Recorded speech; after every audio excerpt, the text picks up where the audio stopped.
Let's take Monique. Y'all hear what I say? Let's take Monique for your mother and your brother. We gon' hear from Eric and Devante.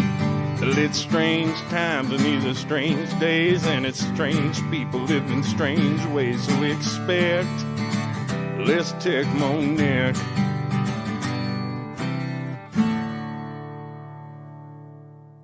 What's up, everyone? We are back with Less Tech and More Neck. This is Eric and Devante. I'm doing a solo today. Devante's on a trip, and figured I could record some stuff that he hasn't really experienced. You know, ultimately, the big difference between us is he's been in a relationship, you know, for most of his adult life, where I definitely have been single most of my life. And as you can tell from the title of this episode, Fuckboy. That's pretty much sums up my 20s and into my 30s. So, you know, it was interesting. I had to actually look up where the kind of slang came from. And I found a good article in Men's Health. The word was used in 2002 in a song by Cameron, Boy Boy. And basically he says fuckboy in reference to someone that's being a faker. And you know, that's from what I've kind of read, that's not really when people started using it. It wasn't until 2015, and actually someone put it in Urban Dictionary in 2015. And I thought that was an interesting timing because, you know, between 2002 and 2015, you could argue it was the greatest technological change we ever had. I mean, I remember in 2002, you know, that's when I had my first computer, and it was dial-up internet, very slow. You know, there was no smartphones. I think at that point I had a Nokia brick phone to contact my parents, you know, going to sports and everything in school. But again, there was no Instagram, obviously. The iPhone had not been invented yet. Smartphones in general weren't around. So again, it was rudimentary internet. And then, of course, by 2015, most of the world, I think at that point, had a smartphone. Over half of the world population. Don't quote me on that, but I mean, a large percentage of people did, along with high-speed internet. And I thought that was interesting that, okay, so why 2015? Because the iPhone was invented in 2007. And, you know, I remember around 2012, I think that's when apps became very prevalent. I'm not sure when Instagram or Tinder and all that came out. Probably be easy to look up. But it was right around early 20s for me. You know, it's interesting that term basically followed suit about 2 to 3 years later. Coincidence, I would say probably not. You know, I realize we've introduced a lot of slang, and obviously even our communication, we use different words because of the cell phones. Things like K, like the letter K, U, just using literally the letter U. You know, we've gotten sloppy with our language, but it's, you know, we're able to get a point across still. But of course, other words came up, and you know, fuckboy was always something that was interesting to me. Because, you know, by 2015, that was probably the midst of really me being, you know, quote unquote, a fuckboy. You know, I was heavily using Tinder. You know, I'd become very good at it. I was able to present myself very well and match with, you know, many women, get dates to get them to sleep with me. And I was going to the bars still, but I was absolutely sleeping with more people online. You know, in 2012, I'd met a girl at my work when I worked at the Fort Collins Club. You know, I was having fun with my friends, and she was moving to Denver, so I kind of left it open. You know, we were serious. You know, I had a lot of feelings for her. I mean, she was really a good friend. You know, I had to get her number in person. You know, I remember the first time we hooked up was, you know, at a bar here in Fort Collins. You know, and then we kind of just carried it from there, knowing that ultimately she was going to move. And I remember it was right around then Tinder came to the US. You know, that's when I really started pushing for open relationship with her. I was like, I mean, we could be friends. You're going to move to Denver. At this point, she had moved to Denver. I had my strong group of friends up here, and, you know, I was hooked. I mean, not even going to the bars, you know, meeting girls in person is very difficult, even in a social setting in a college town, early 20s at the bars, especially for a guy. I mean, I looked very young, definitely did not have a lot of game, very nervous, very shy. It was interesting that, the Tinder was able to amplify me, thousands of times, I would say. I mean, it's not just 10 times. It's not just a 10 times amplifier. I would say it's 1,000-time amplifier, because it allowed me to literally set a radius and touch, be able to interface and show my picture to women all over Colorado. At that point, they didn't have the radius restriction where you can go to different states. It was very rudimentary. It was, you could go in your location up to 100 miles, I think, and it was a free-for-all.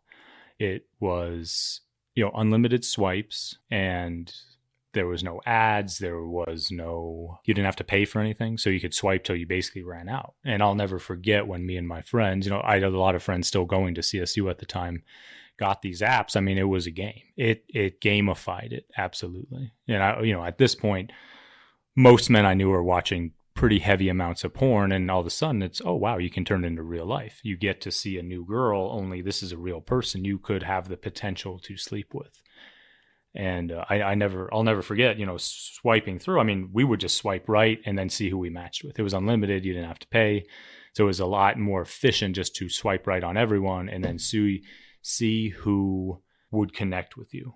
And I would argue that was hands down the greatest transformational piece of technology ever introduced to the dating world, because what it did is it allowed the top men, the ones that were able to present themselves physically well online, to capture most of the female attention market. At this point, you really notice people were heavy in their phones. People started listening to music at the gym in their phone. They were texting, communicating, using apps. At this point, clients were paying me via apps. It was a remarkable technology for, again, not all bad. What I'm specifically talking about is what is actually called the Pareto distribution. And that is where, 20% of the men are getting almost 100% of the attention of females. And, and that's basically what it was like during caveman times. If you look at our ancestors, only about 40% of men reproduced, versus it was basically 100% of women. I mean, it's 100% of women got pregnant, whether they survived childbirth or not. Different story, obviously. Through most of human history, childbirth fatalities was very high. Obviously that has changed, and that's why we have over 8 billion people on the planet today. But again, why was this such a transformational technology? Is that it allowed you to ask out not hundreds, but thousands of women without ever looking someone in the eye. You no longer had to go up to a girl. Like when I met this girl at the gym, I'm not going to use names, but I had to get to know her. It's very nervous. She was a bartender. She was cute. A lot of guys were hitting on her. She had a lot of attention, and I was super shy. I was 22. I got to know her. We would hang out. Obviously nothing happened for the first probably 4 or 5 months. We got to know each other. I had to build real rapport with her. And mind you, this was right before these apps became very dominant, at least in the US. So, and again, I think Tinder was really the first swiping app that kind of catapulted a lot of people in our generation, people born late 80s, early 90s, into online dating. There is actually, I would say, a definitive spot where I see, my friends that met their girlfriends before the apps, and then my friends that met their girlfriends after the apps. It changed everything. The ones that kind of met long-term partners before the apps, most of them are still together today. My friends kind of, we'll say, single through the apps or broke up, while these apps became very popular, are still single today. And we're, well into our 30s now. I'm going to be 33 here soon. And, what it did was it captured a very old system. I mean, it's the limbic system of the human brain that basically controls, your reproductive response. For men, obviously, we want quantity. The more we can duplicate ourselves, the better. For females, it's quality. And again, this is just an aggregate. I get people have different sexual preferences and everything else, but if we just take an aggregate, the entire population, most men would prefer many partners, and most women want the highest quality guy they can get. Now, obviously, before, you only had to touch your social circle. My parents met at DU Law School. They really met over a keg of beer, but it's a funny story because my dad actually noticed my mom well before she noticed him. For men, we're very visual. That hunter brain is kind of scanning for opportunities, and a male in his 20s, it's they met in their mid 20s, high levels of testosterone, looking around. He said he noticed her way before she ever noticed him. She didn't even know he existed until they actually had a conversation over a keg of beer. At that point, men literally, in order for him to get to know her, he had to, actually ask her out. I mean, he was like, hey, let's get coffee. They literally went to get coffee after the kegger they were at, law school kegger. That took incredible courage and nerves. My dad's 6'2", a very good looking guy. And, even for someone like him, going up to somebody is incredibly nerve wracking. And he'll be the first to admit that. So, and then all of a sudden you have a technology, because the grand scheme of time, that was 1983 they met. So by 2012, 2013, I realized it was a little before that. In Europe, I think it was England, it was first released. But we'll just say, for all intents and purposes, 2012, we'll just say 30 years later. So nothing in the grand scheme of human time.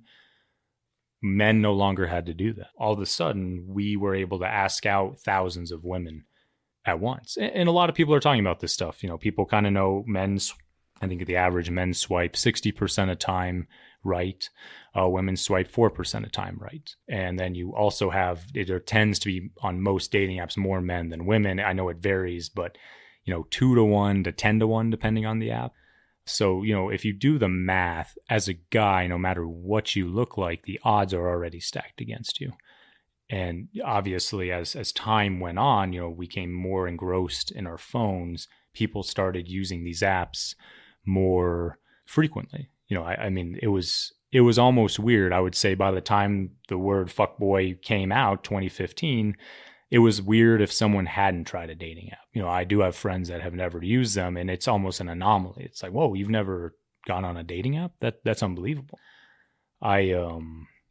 As someone that has used them heavily, I can say that they're very addicting, and I would say they're addicting, again, for both men and women, but they have vastly different effects. Every female that downloads an app, and I've watched it because I've been experimenting, I'd go through girls' Tinders at the Fort Collins Club, even when it was rudimentary, every single girl, didn't matter what they look like, age, anything, that used the apps had 99 plus likes. They had so many likes that they wouldn't even be able to swipe. Every right swipe was a like. Every right swipe was a like. And of course, now, again, women only swipe 4% of the time, so it was mostly left, left, left. But, a woman could download, an average woman could download a dating app and get, 1,000 times more responses than the, Brad Pitt type man could ever imagine. And it makes sense, obviously. Again, the competing mating strategies, the fact men do not have to ask women out. It makes perfect sense that is essentially what happened. And of course, because women are only swiping on 4% of men, it's relatively speaking the same for, we'll just say 4 to 10% of men. The men that, look good, had, clear social status, were with friends, occupation. I think it was much more looks, because maybe in the beginning you could say, I think now you can see occupation, you see age, name and age. And again, maybe occupation. Again, I haven't used a dating app in many, many months now, which I'm very happy with myself for not doing. But it was pretty phenomenal that, again, it's more of just a picture. So if you looked good, you got a right swipe. If you didn't look good, which most women rate most men as unattractive, you got a left swipe. And obviously, as we start marching through time, more and more people are using them. And, we're all basically lab rats for these phones. And it taught us as lab rats that, there was the have and the have nots. Obviously, 80 to 90% of men on dating apps, any dating app, doesn't matter which one, get absolutely no likes. Doesn't matter how they mix up their profiles, change their pictures, change their bios. They continually get no likes. And, most of the men I talk to today, I would say, again, it's about 80% of them, have not had sex in years. I mean, it's 2 to 5 years, if not longer. Now, I know some men that they're virgins still, and they're my age. And, it really goes to show, again, how powerful these devices are. I know we're definitely not the only people talking about this.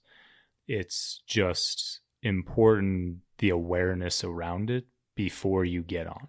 I think as someone that has used it, and obviously I was on more of the top percentage, maybe 20%, I would say, looks, being able to present myself. I mean, it was free for all. I mean, I was able to connect with girls that were traveling here, girls that were in different cities. I would say with my peak, right around when the term fuckboy was kind of coined on Urban Dictionary, at that point, it's kind of funny that I think it came out right when I had my first three-way. Let's see here.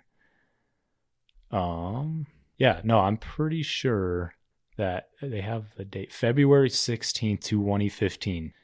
I don't remember the exact date of my first three-way, but it was damn close to that. Like literally February, maybe 5th or 6th, beginning of February. And ironically, 2 weeks later, someone coins the word fuckboy on Urban Dictionary. I mean, that is actually fucking hilarious. So that pretty much sums it up. At that point, I had multiple partners. By 24, I had really dialed in the apps, specifically Plenty of Fish and Tinder, to start racking up a body count that, again, would, make Genghis Khan proud. I wouldn't even say he's proud because, again, it's a very cowardly way. I did it without ever having to face rejection. I was able to connect. I learned very quickly, what a term that I would later learn down the road, the Coolidge effect. There is nothing more rewarding to a male than a new partner. And, I binged on it. I mean, it's insatiable. Sex for men is insatiable. And everybody, girls that were 18, 19, all the way up to, women in their 30s, 40s going through divorces or just single, traveling, whatever. I don't even know if they were all single. Who knows? And man, I just binged on it. I mean, I had a lot of fun. Obviously, it was easy for me because, I came from, I grew up in Cherry Creek, came from a very stable household. My two parents, very healthy, had my school paid for, had a lot of friends that I was able to do things with. So, why wouldn't I? Along with the societal culture. I mean, I think we were all taught essentially, anyone 80s and on. I mean, this has been going on since the 60s, but men and women are the same. We are equal and we are the same. And, I marched right into my 20s thinking we're equal, we're the same. And, I would relentlessly have sex with different women. Obviously, it didn't dawn on me probably until my late 20s. I knew I was a fuckboy. At that point, obviously, the term was very popular. I'm sure I know people called me that, because I did sleep with some people from work. I would go to the bars. I think I had, a decent reputation, a very nice guy, good at his job, very good at personal training, very beneficial to his clients. But, obviously I was the fuck boy of the gym. People would know I'd go out. They knew I was definitely not faithful, and even girls that would sleep with me knew they were kind of sharing me. And the crazy part is they were okay with that. They were okay with sharing me because of my presence. I just obviously of how I carry myself, who I am as a person. I think I'm a very easy person to have sexual relations with,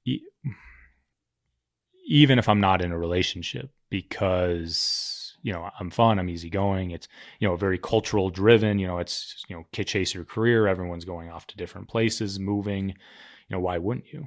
Actually kind of circle back to what I was talking about with my, the girl that I really kind of fell head over heels for when I was 22 at the Fort Collins Club, that, I did continue to see her. And I'll never forget, I would literally, and this is hard to say, but it's true. I would hang out with her. We would have sex. We'd hang out, do all these things. And then I would have girls lined up on Plenty of Fish, Tinder, other places in Denver, Longmont, wherever. And I would literally leave after having just had sex with her. And then I would go up and, have sex with somebody else. And I remember I'd kiss her goodbye and everything. And, obviously I kept it open. I was like, hey, let's keep it open. I wasn't telling her what I was doing, and I definitely wasn't being responsible about it, but I did tell her, I wasn't committed. I wasn't being like, oh, I want to be with you, let's get married or anything like that. She knew, I kept her at arm's length for sure. This is definitely not easy for me to talk about, but it's real. These are real stories, and I don't have a problem sharing it because, again, I do believe it's an important message for people to hear, because it allows you to at least make your own decision wherever you're at. I'm talking to you guys in your early 20s that were just like me. I know a lot of you guys, if not all of you, at least are attempting to use the apps, dating apps. And obviously it's not just dating apps now, it's Snapchat, it's Instagram, it's everything. I think they've shown actually Instagram is the number one dating app. Most people are dropping into DMs, someone's messages, men dropping into women's messages, trying to get attention for dates, for sex, for whatever. That's something I never did. And that was kind of past my time. I think, by the time I turned 30, I really understood I had a problem, and we really started trying to cut it out. If I downloaded Tinder, it was more of an addiction based. It was more of like the same as watching porn. I would just be like, oh, a new woman sounds nice. I can order one up like a Domino's. Don't even have to go out and face rejection. Sweet. Or even go to the bars, spend any money, download the app. And again, at 30, at that point, I had become very good at it, and it was very easy. I mean, within a day or two, I could usually get laid. Yeah. I mean, it's a real thing to talk about. I think this is one of the hardest parts is that, yes, I would argue these apps turned me into a fuckboy. I remember I would meet awesome girls online, and I would try to date. I mean, I would attempt to, we would meet, hook up, or even date. Usually at least it was one date and hooking up. I mean, I rarely had to wait more than one date to have sex. So I would, I was able to, obviously, man, this is hard to talk about. Have sex very quickly, obviously. I mean, that's just short of it. It's nothing, it's not brain surgery. Everyone kind of knows what I was doing. But, when I would meet someone I really liked, I would try, and the problem was for me is that, okay, well, they were one of many online. I mean, if I really connected with a girl, we hooked up and she was really cool. I was able to kind of, be myself and all of these things. I would try to date and simultaneously still having the apps downloaded. So it just became very confusing of, past 27, 28, at that point, I basically always told girls this is going to be open. Like, I'm going to exercise my options to sleep with other women. And I know there's a lot of podcasts that advocate that promote, hey, if you're a high status guy, you have your shit together, you're fit, you're kind, you're charismatic, you check a lot of boxes. That's hypergamy at its finest. Go enjoy the spoils and plunders of being that guy. And, as I did that, I found how it doesn't work. And, that's where for me personally, this is not like the other channels. This is me saying, I obviously don't exercise options now. I have a girlfriend. I am monogamous too. But back then, I really tried to explain what it was like to be a guy of like, hey, like, this is everything in my DNA is to have sex with lots of women. I will do it. I got kind of better at it. I'd say, hey, I want to be open. I would like you to join, or, be very, hey, I'm going to go see this girl. I'm going to use protection. And they would let me do it. A lot of girls would let me do it. And, there was some, we tried to keep it open where they would have the freedom too. And that was a absolute disaster. I remember one time I was dating a girl and she was doing sugar baby stuff. again, that's for a conversation for another time. But she was sleeping with the surgeon in town. He was paying her per time, basically went down to his place, had a terrible experience, drove back up to my place. I was supposed to go hook up with someone else. It kind of fell through, and I just said, fuck it. I'm just going to stay at home. Obviously, her experience went bad, so it actually kind of worked out. She came. I remember when she walked up to my door, the tears in her eyes. Don't need to go into details, but it was an atrocious experience she had. And the way she hugged me, oh man, that's tough to talk about.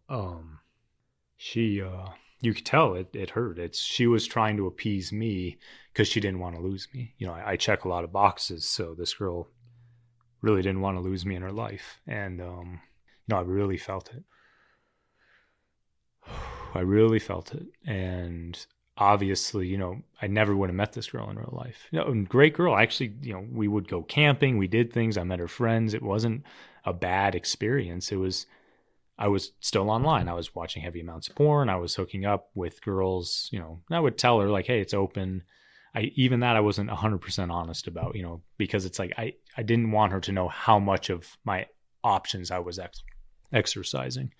Obviously, this was about a 5-month relationship, and I did break down to her and tell her that ultimately this is what I was doing. It ended terribly, obviously. I mean, me and this girl had a 3-way, and actually had a coworker's friend that was in town that, again, we met naturally, and it was one of the most intense experiences of my life. And, I guess, this really was the peak of Fuckboy for me. I was 29.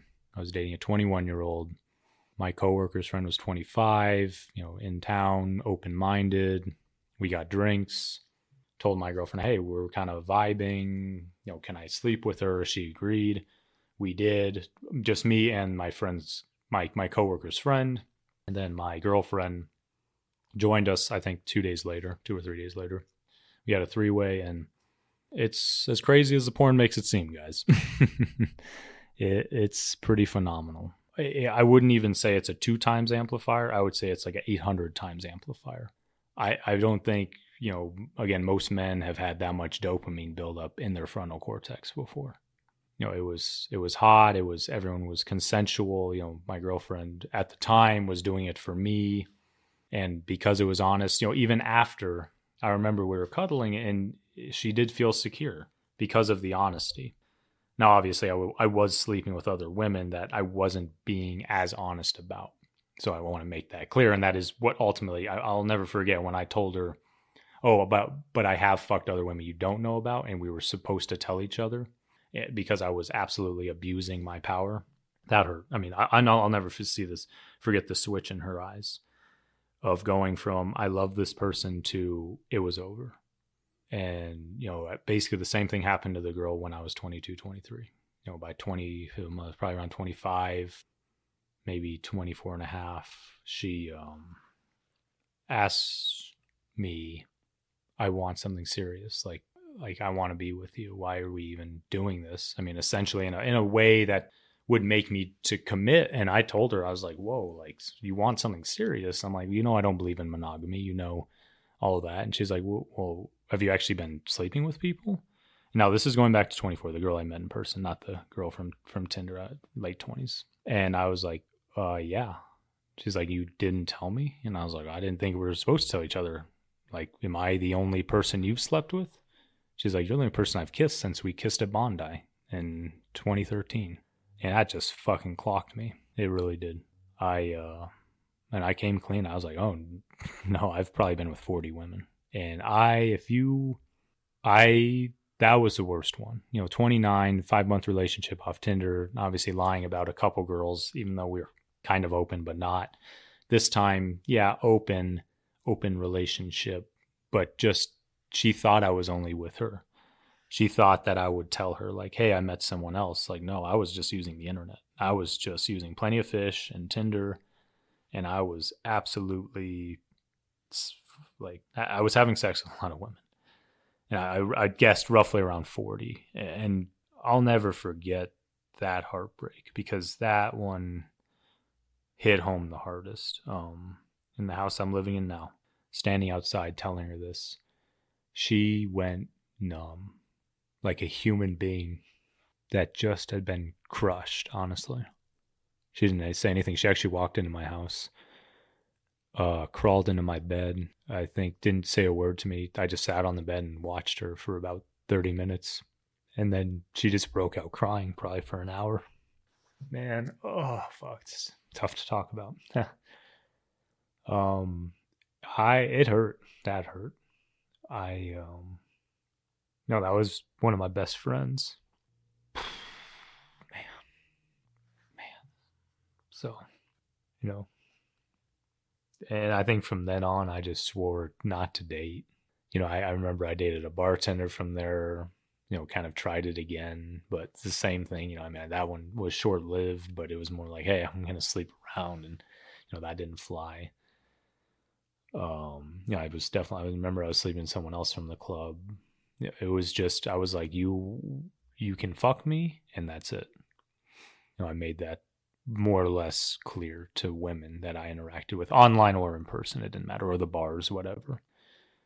It got to a point where, anyone, if I'm being honest, it got to a point, by 30, 31, even when I knew I had a problem, I didn't think I could stop.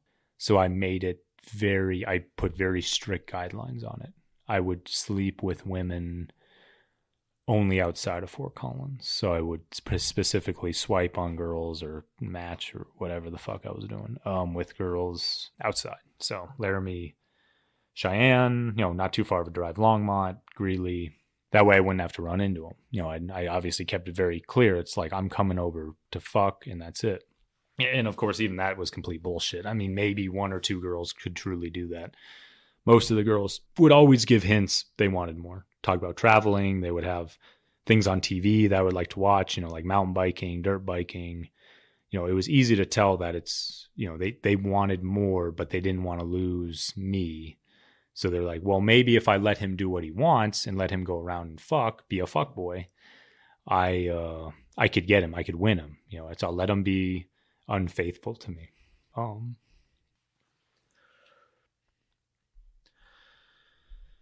Oh man, you guys. Hey, thanks for this, by the way. But yeah, no, that was he until honestly the beginning of this year. It's 2023, and I'll never forget last person I had sex with.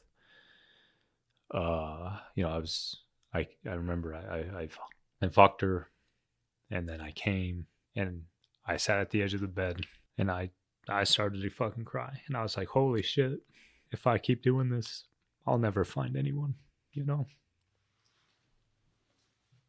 Oh, fuck. Yeah, it's stimulating as shit for the guys that can pull it off. And you know who you guys are. It's a wheel. I get it. It's a wheel to be on. And you're hitting levers basically the cavemen used to hit, or people of very high status through human history, but now kind of the average, decent looking guy is able to kind of smash these levers really hard, basically take no responsibility for anything and just fuck without really any consequence, because, we're much less likely to get STDs, especially if you're using protection. And, yeah, it's endless, and that the sensation is endless. Any guy, can tell you, with a decent sex drive that it is endless. Obviously you don't see it in person because it's incredibly nerve-wracking. If people behaved how they did online in person, you'd be going up talking to every girl, and men are terrified to talk to girls. You rarely see men go talk to girls. I don't care if it's a grocery store, Target, the gym where I'm at. It's incredibly nerve-wracking, even for someone like me. Slept with over 200 women. That's not something I'm proud of, but it's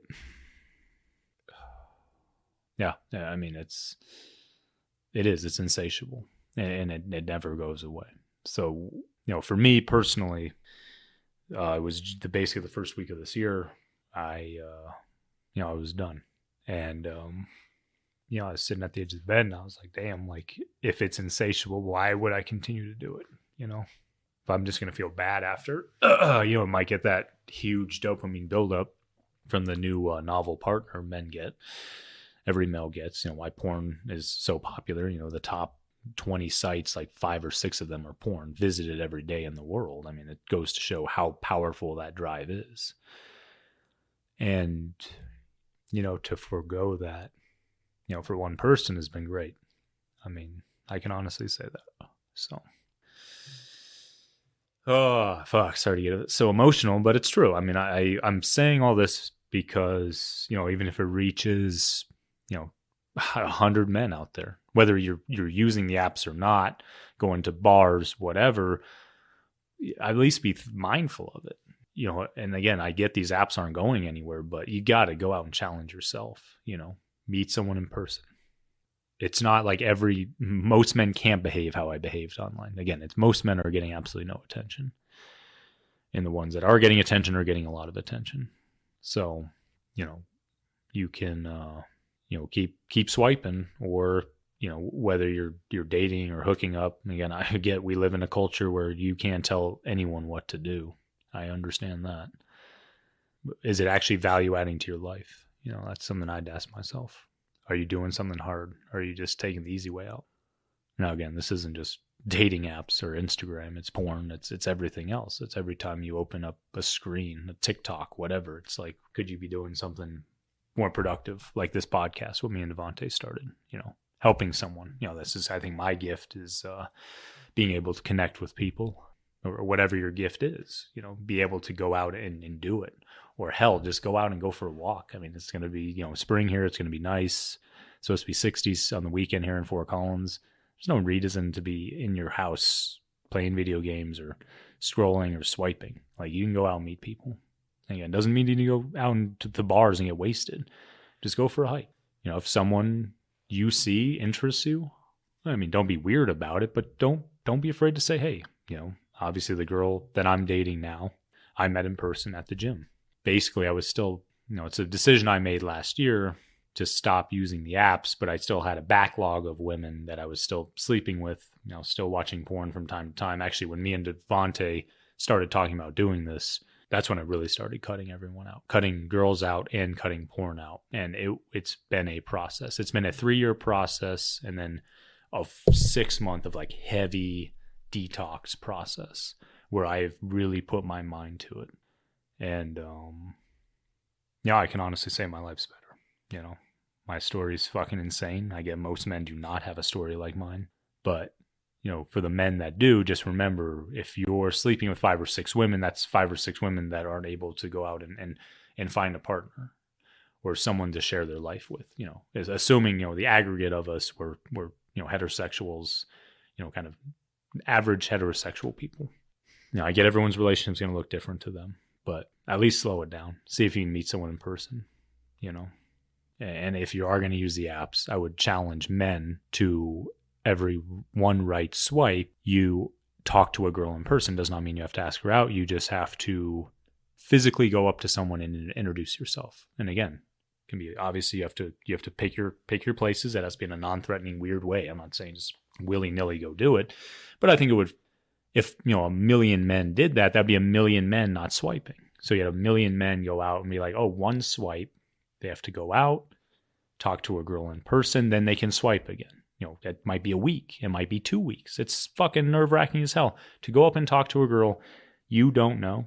Even if you do know her, it's through a friend or whatever. It's fucking scary. And it's more scary than ever. We're pretty soft as a society. Me included, trust me. I get it. Trust me. We're growing. We're literally living through the most convenient time in human history.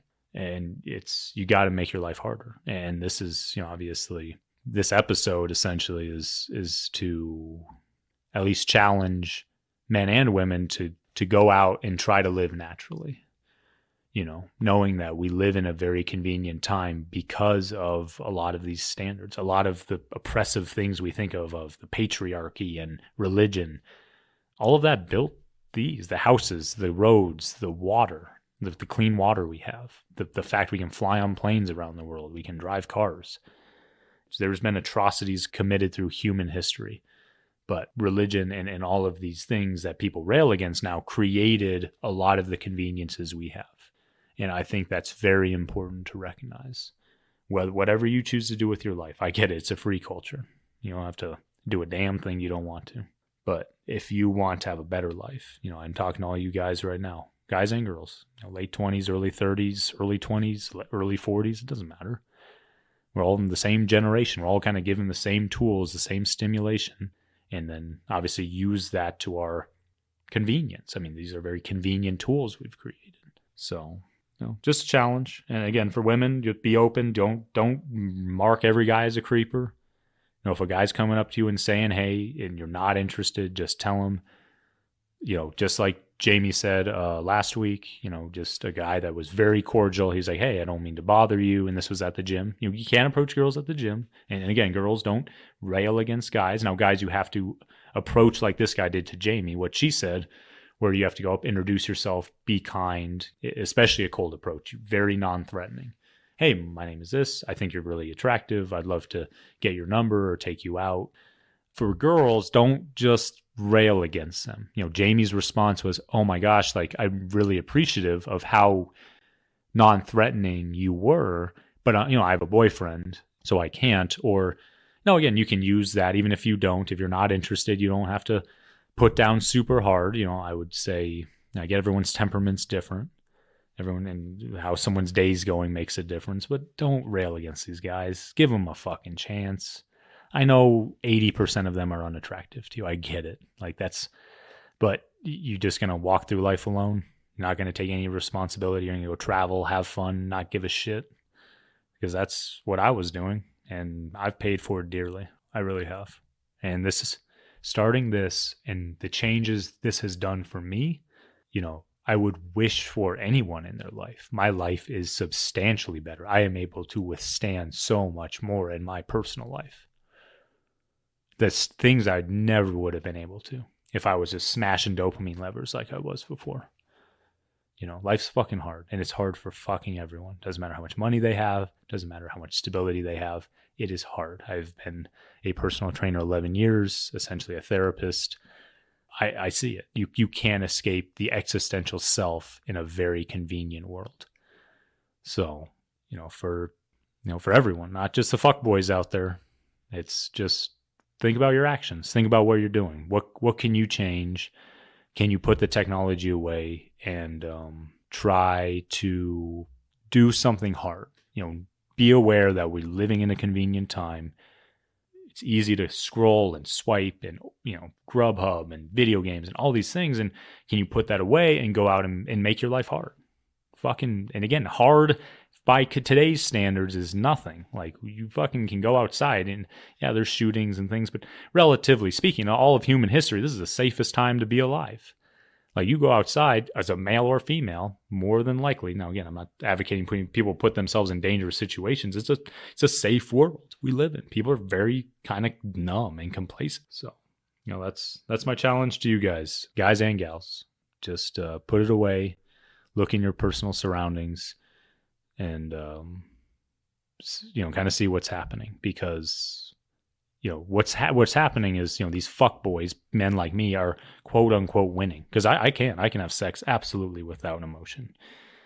I didn't feel good after. I knew there was an emptiness inside of me, but I wasn't connecting to anyone. I was like, oh, cool. Like, all right, well, see you later. Like, that was dumb. Like, I wish I didn't do that. But, I kind of walked away and went to sleep and didn't really think much of it. And I wouldn't argue that's winning. I think it's not. I mean, trust me, my body's paid for it. Mentally, I've paid for it. There really is no winners with all of this. Again, I get, we're a free culture. You got to create your own stability for you. And what that looks like is going to be unique to the individual.